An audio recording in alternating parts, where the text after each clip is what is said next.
নমস্কার বন্ধুরা, lifestyle with Sanchayita চ্যানেলের আরেকটা নতুন ব্লগে সকলকে ওয়েলকাম জানাই। আজ রবিবার, সকাল এখন বাজে প্রায় 8:30 9টা। আর আকাশটা দেখো, জাস্ট হাওয়াটা চলছে সেরকম, মানে ব্যাঙ্গালোরের ওয়েদার যেরকম থাকার কথা সেরকমই আছে। বৃষ্টি নেই, ওটাই একটা দুঃখের বিষয়। জলের প্রচণ্ড কষ্ট, সেটাও একটা দুঃখের বিষয়। যাই হোক, ভালো থাকারও কিছু বিষয় রয়েছে। আজকে রবিবার, আর বাড়িতে বেশি আজকে না থাকাই চেষ্টা করছি জলের কষ্টের জন্য। আমরা ঘুরতে যাচ্ছি একটা খুব সুন্দর জায়গায়, মানে ভীষণ মজা হওয়ার আছে আজকে আর কি। তো বাজে সকাল এখন 8:30 9টা, ব্রেকফাস্ট বানানো চলছে আর কি। আর এদিকে রেডি হব, সকাল সকাল বেরিয়ে যাবো। ছোট্টখাট্টো একটা পিকনিকের মতো হওয়ার আছে, মানে খাবার দাবার বানিয়ে সকালে ব্রেকফাস্টটা নিয়ে যাচ্ছি। কোথাও বাইরে এক জায়গায় দাঁড়ানো হবে, দেন আমরা ওখানে সারবো ব্রেকফাস্ট দিয়ে, আবার আমাদের গন্তব্যের দিকে বেরোবো। এবার যাচ্ছি কোথায়? যাচ্ছি একটা খুব সুন্দর জায়গায়, যেটা তোমাদের বললাম। আপাতত সারপ্রাইজ রইল, তোমরা গেস করো। আমি কিছু হিন্টস দিচ্ছি। সেখানে গেলে টাইগার দেখতে পাবো আর কি, বলতে গেলে একটা জুর কাইন্ড অফ। তো মোটামুটি ব্যাঙ্গালোর থেকে ডিস্টেন্স হচ্ছে 30-35 কিলোমিটার মতো। আর সবচেয়ে এক্সাইটিং বিষয় রয়েছে, আমরা যাচ্ছি স্কুটি করে পুরোটাই আর কি। আমরা ক্যাব ট্যাবে যাচ্ছি না, সেটাই আমাদের আর কি সবচেয়ে ভালো লাগার জায়গা, যে আমরা নিজেরা ড্রাইভ করে যাচ্ছি স্কুটিতে। তো এই হলো বিষয়। চলো ঝটফট রেডি হয়ে যায়, স্নান টান চুকে গেছে সবারই। আর জাস্ট খাবার দাবারও প্যাকিং করা হয়ে গেছে। কোন জামাটা পরবো তারও তোমাদের সঙ্গে শেয়ার করি। এটা হলো আজকে আমার ড্রেস, এই টপটা পরবো এখন নতুন। এই টপটা ভীষণ উঠেছে বো স্টাইলের, অবশ্যই জিন্স দিয়ে। আর তার সঙ্গে ক্যারি করব এই ব্যাগটা, জুকের ব্যাগ, এখন ভীষণ ট্রেন্ডিং চলছে। আমারও অনেক দিনের ইচ্ছা ছিল নেওয়ার, ভীষণ ভালো। আমি তোমার রিভিউটা তোমাদের সঙ্গে পরে শেয়ার করবো। এটা আপাতত চল রেডি হয়ে নিই। পেয়ে গেছি রেডি একেবারে যাওয়ার জন্য। ব্যাগটা তো তোমাদের সঙ্গে শেয়ার করলাম, শুধু টুপিটা পরা বাকি। আমরা যাচ্ছি একটা সাফারি করতে। আরেকটু হিন্টস দিয়ে দিলাম, সকালে একটা হিন্টস দিয়েছি এখন। তো এই হলো ফাইনাল লুক। যদিও হেলমেট পরতে হবে, এটা এখন পরা চলবে না, কারণ স্কুটি চালিয়ে যাবো তো। চলো এবার বেরিয়ে পড়ি। মোটামুটি বাজছে প্রায় 9:30, বেরিয়ে পড়ি আমরা।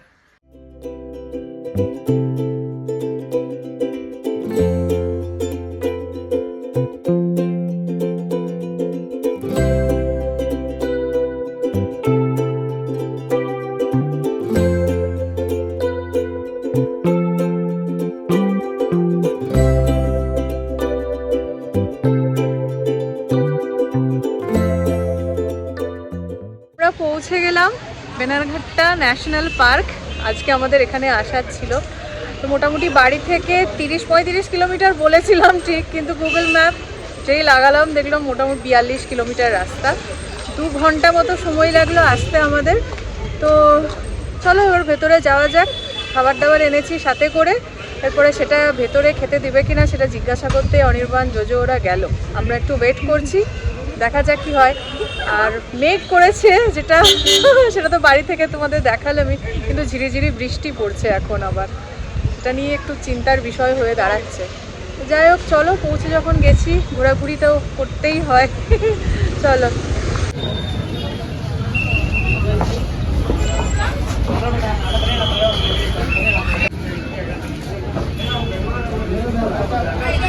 আমরা ভেতরে ঢুকে গেছি, আর টিকিট কাউন্টার একটু দূরে রয়েছে। আমরা অতটা অবধি এখন হেঁটে যাই আপাতত।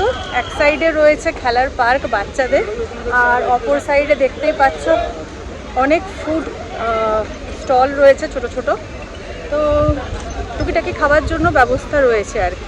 এবারে ভেতরে ঢুকে গেলে আর কি পাওয়া যাবে না পাওয়া যাবে সেটা বলতে পারছি না, কিন্তু এখন রয়েছে অনেক কিছুই। চলো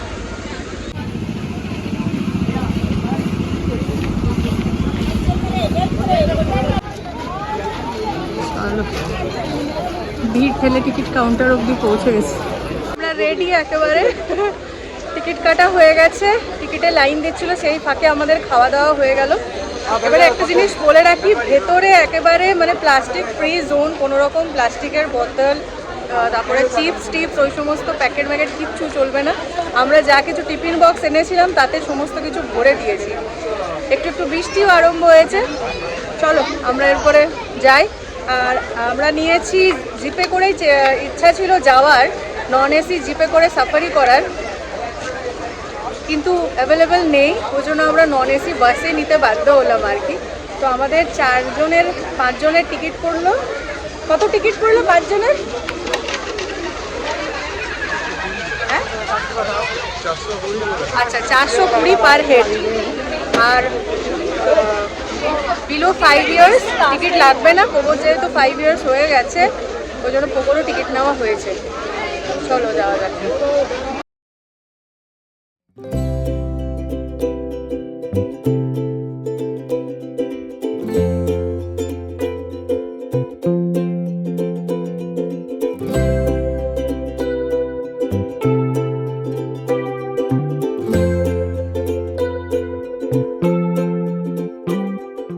ভেতরে এবারে ওয়েটিং জোনে এসে বসে গেছি। 4-5টা ওয়েটিং জোন এরকম রয়েছে, এক একটা জোনে মোটামুটি 20 জন মতো করে বসছে আর কি, ওই এক একটা বাসে যতজন যাবে। তো চলো।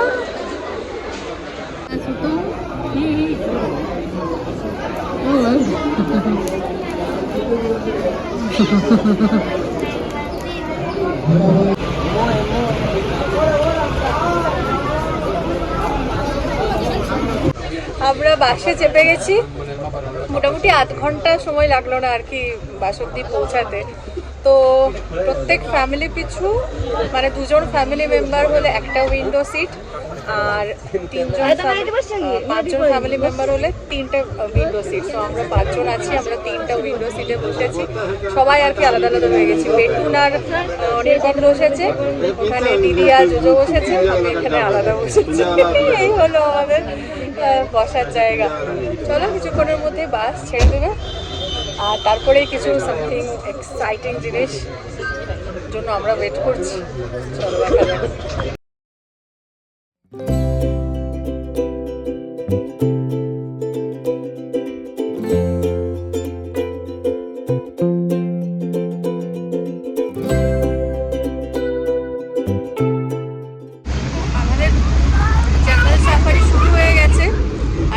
জার্নি করার এই হলো জ্বালা, ওইদিকে যেটা আছে সেদিকে দেখতে পাবো না, এদিকে যেটা আছে সেটা ওই দিকের মানুষজন দেখতে পাবে না। যেমন এখনই হরিণ পেরিয়ে গেল একদল, আমি দেখতে পেলাম না, আবার করতেও পারলাম না।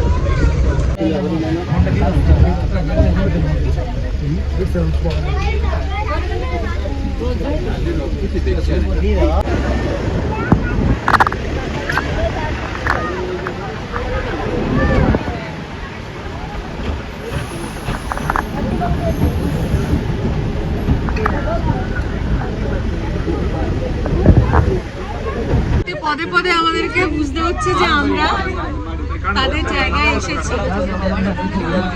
আমরা এখন দাঁড়িয়ে রয়েছি যে জোনটায়, সেটা বাইসনের জোন হচ্ছে। বাইসন একটা বিশাল বড় মেন রোডের উপরে দাঁড়িয়ে রয়েছে, সরছেও না কিছুই না। আমরাই ওয়েট করছি কতক্ষণে সে সরে। ভাবা যায়।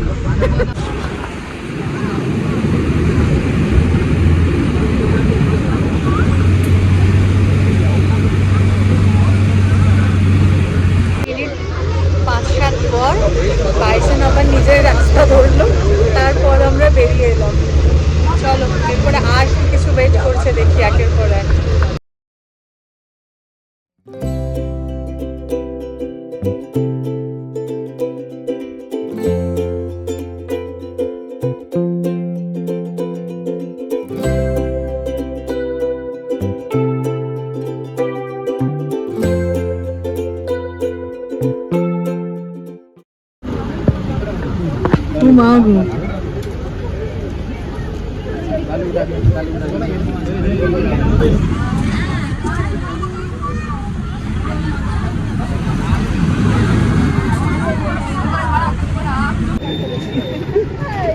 ভালো ভালো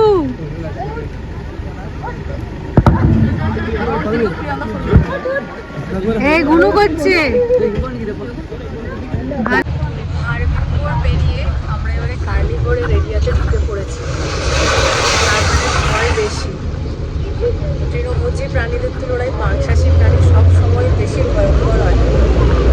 সেই এরিয়াতেই আমরা এখন যাচ্ছি। তো কখন কি দেখতে পাবো সেরকমই একটা উত্তেজনা রয়েছে। কারণ হরিণ, বাইসন আর হাতি এগুলো আমরা মোটামুটি দেখতে পাই যে কোনো জুতে গেলে, কিন্তু দাঁড়াও, রাস্তায় আরো চলে এসেছে।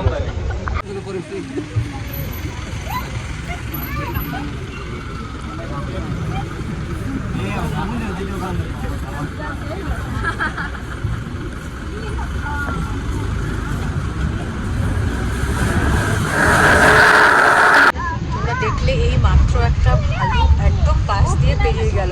আর আশেপাশে তো প্রচুর রয়েছে, ওরা রাস্তায় নেমে পড়েছে আর আমরা যেই রাস্তা দিয়ে যাচ্ছি তার আশেপাশে ঘুরে বেড়াচ্ছে। দেখলে কি দেখলে? সব আরো কোনো একটা জোনে ঢুকছি, সেই কারণে সিকিউরিটি ঘেরাটাও আরো বেশি বেড়ে গেল। দেখো চারদিকটায় পরে এরকম লোহার বেড়াজাল দেওয়া রয়েছে। ধীরে ধীরে বেড়াজালগুলো কতটা উঁচু হয়েছে, মোটামুটি 3 মানুষ থেকে 4 মানুষ, 15 থেকে 20 ফুট উঁচু হয়ে গেছে চারদিকের বেড়াজালটা। দেখা যাক কোন জোনে আমরা এখন ঢুকতে চলেছি। এই দেখ, ও মাই গড,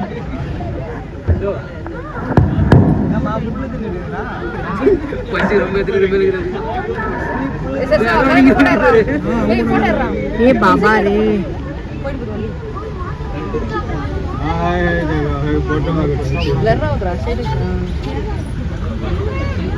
আমাদের চিতাবাঘ দেখাও হয়ে গেল। একেবারে আমাদের কাছে বসেছিল। মানে এমনিতে নর্মাল জুতে আমরা যেটা দেখি যে তাদেরকে খাঁচাবন্দি করে রাখা থাকে, আমরা যে দেখছি এখানে ঠিক তার উল্টো সিচুয়েশন। আমরা রয়েছি একদম খাঁচাবন্দির পাশে, আর তারা নিজেদের ঘরে আর কি ঘুরে বেড়াচ্ছে, তাদের নিজেদের এরিয়াতেই রয়েছে। ভীষণ এক্সাইটিং ব্যাপারটা।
জঙ্গল সাফারি শেষ, এরপরে আমরা যাচ্ছি বাটারফ্লাই পার্কে। তো দেখি চলো বাটারফ্লাই পার্কে কী কী রয়েছে। গতবারে যেটা এক্সপিরিয়েন্স করেছিলাম, এখন বাঘের সংখ্যা নাকি কমে গেছে, তো সেই জিনিসটা তো হলো না, বাট ভালো ঘুরলাম আর কি। চলো এখন বাটারফ্লাই পার্কে কী কী রয়েছে সেটা এবার দেখা যায় ঘুরে।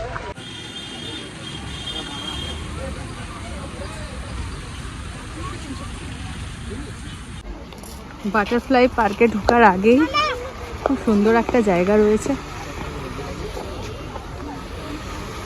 ছোট্ট ছোট্ট ফাউন্টেন দুটো, জায়গাটা বেশ সুন্দর।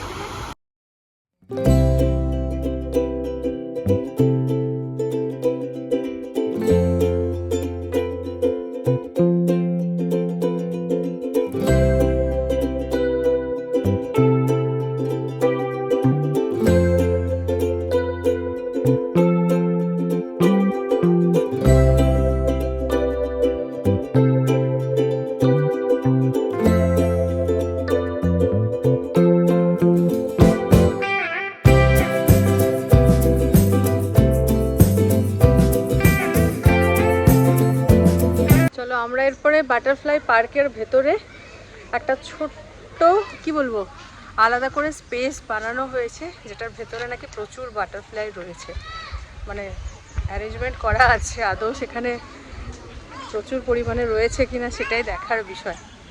চলো যাওয়া যাক এবার ভেতরে। কিমা তোমাকে ধরছিল বাটারফ্লাইটা।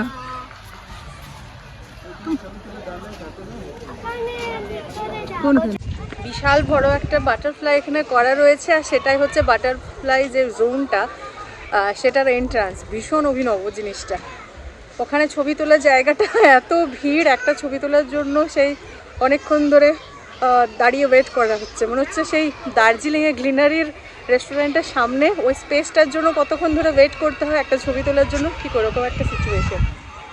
এদিকে ওরা ছবি তুলছে, এদিকে জোজো ছবি তুলে দিচ্ছে। অতদূর অবধি ঠিক আছে, কিন্তু পোগো চলে এসেছে এখানে যে প্লে জোনটা রয়েছে সেখানে খেলতে।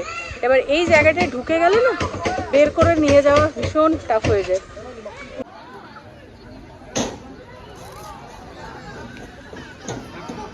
চলে এসো বেটুন, চলে এসো।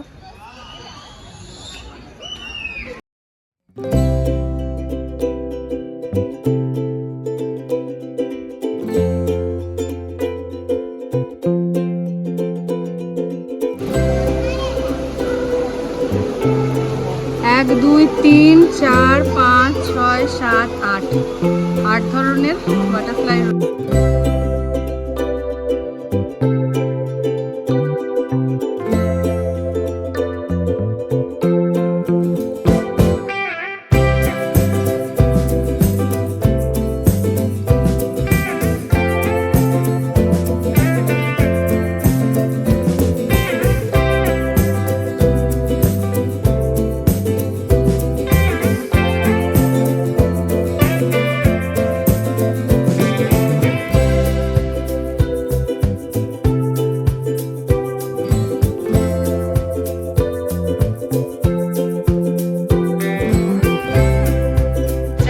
এতটা সুন্দর, আর বিকেলবেলা হয়ে গেছে তো ওই জন্য লাইটিংটা এত সুন্দর আসছে, আর কি সুন্দর সুন্দর তার সাথে ছবি উঠছে। মানে ছবি ওঠার ক্ষেত্রে লাইটিংটা ভীষণ ইম্পর্টেন্ট। তো খুব ভালো আর কি লাগছে জায়গাটা। আমরা এর আগে এসেছি, অনেক কিছু মনে পড়ছে আর কি, বিফোর লকডাউন বেশি হওয়ার আগে। তো আবার সেই জিনিসগুলো ঘুরে ঘুরে দেখছি, অনেকটা চেঞ্জও হয়েছে অনেক জায়গায়।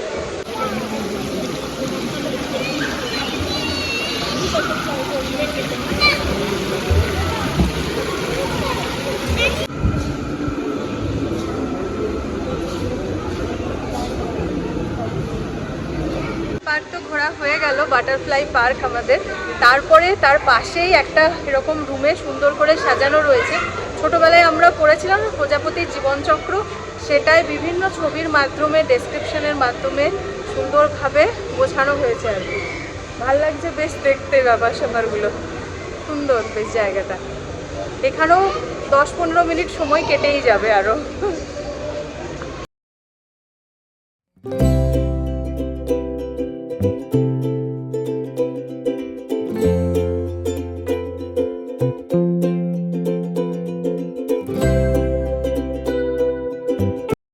গঙ্গা ফড়িং রয়েছে, আমরা যেটাকে গঙ্গা ফড়িং বলি। অর্থোরোপেট্রা পেটেরা, গ্রাস হপার, যেখানে বসে আছে।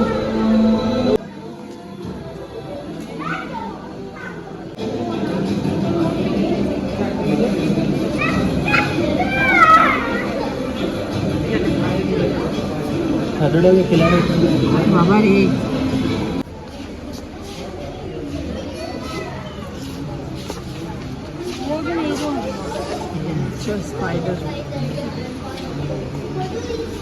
তো আমাদের ঘোরাঘুরি প্রায় কমপ্লিট, 5টার কাছাকাছি বাজছে।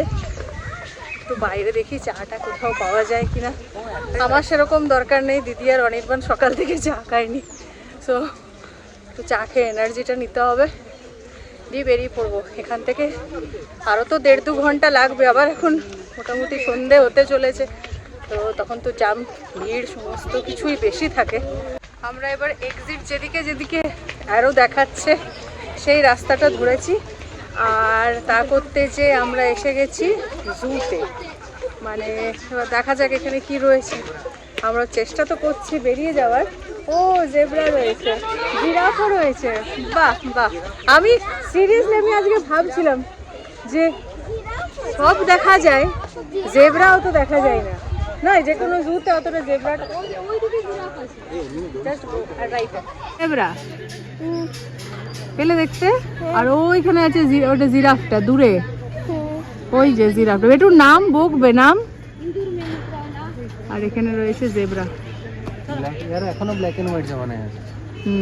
একেবারে এক্সিট পয়েন্টে মেন গেটের কাছেই দাঁড়িয়ে রয়েছি, বেরিয়ে যাব কিছুক্ষণের মধ্যেই। পাশে এখানে মাংকি রয়েছে, সেগুলো দেখতে গেছে আর কি। আমরা জু ঘুরলাম না গাড়িতে করে, 5টা অলরেডি বেজে গেছে আর 5টা অবধি টাইম রয়েছে, মানে কিছুক্ষণের মধ্যে সন্ধে হয়ে যায়, দেখা যায় না তখন আর শুধু শুধু ঘোরাটা হয়। আর এমনি তো আমাদের 2 ঘন্টা এখন আবার বাড়ি ফিরতে বাঁচবে।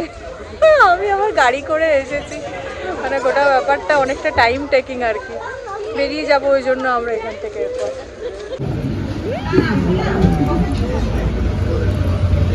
জু থেকে আমরা বেরিয়ে গেছি আর সামনে প্রচুর স্টল রয়েছে, এক জায়গায় দাঁড়িয়ে চা কফি সব খাওয়া হচ্ছে আর কি। আর বাড়ি থেকে আমরা প্যাকেটে প্যাকেটে নিয়ে এসেছিলাম বিস্কিট, রাস্ক, কেক, চিপস, এই সমস্ত কিছু। তো প্যাকেটগুলো তো ফেলতে হলো, প্যাকেট নিয়ে যাওয়ার কোনো ওখানে ব্যবস্থা নেই। সাথে করে যে টিফিন বক্স নিয়ে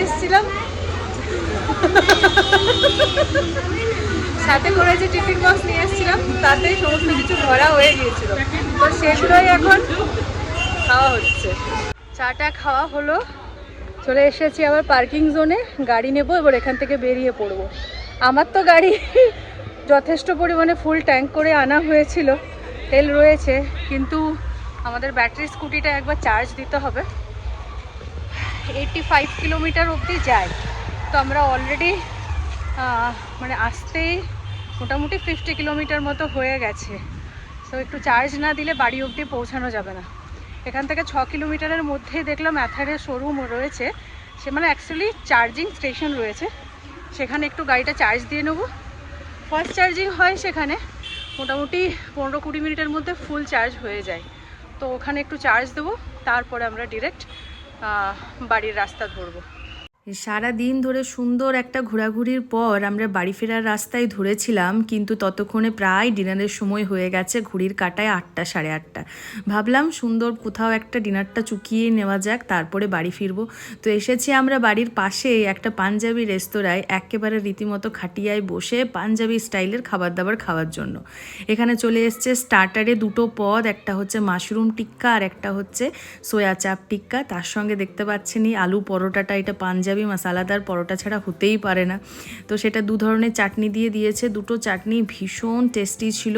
আমি আর পোগো একটা প্লেট থেকেই সুন্দর শেয়ার করে খাচ্ছিলাম। তার সঙ্গে নেওয়া হয়েছিল চুর চুর নান থেকে আরম্ভ করে পনিরের একটা গ্রেভি, সোয়া চাপের একটা গ্রেভি, সমস্ত কিছু ভেজ আইটেমের মধ্যেই আজকে ছিলাম, কিন্তু এক একটা আইটেম ছিল মুখে একেবারে জল আনার মতো। তার সঙ্গে ছিল সামোসা, আর নিয়েছিলাম অবশ্যই লস্যি। পাঞ্জাবি যে কোনো রেস্তোরাঁয় খেতে গেলে ওখানে লস্যিটা তো ট্রাই করা আমাদের জন্য মাস্ট। তো শেষে আমি আর পোগো করছি একটা কম্পিটিশন, কার আগে শেষ হয়। সেক্ষেত্রে পোগো হয়ে গেছে ফার্স্ট, আর খাওয়ার পরে আমাদের দুজনেরই মোচ হয়ে গেছে একেবারে দইয়ের। সেটা নিয়ে চলছিল হাসাহাসি। এরকমভাবে কিছুক্ষণের জন্য যেন সে ছোটোবেলায় ফিরে গেছিলাম আমি।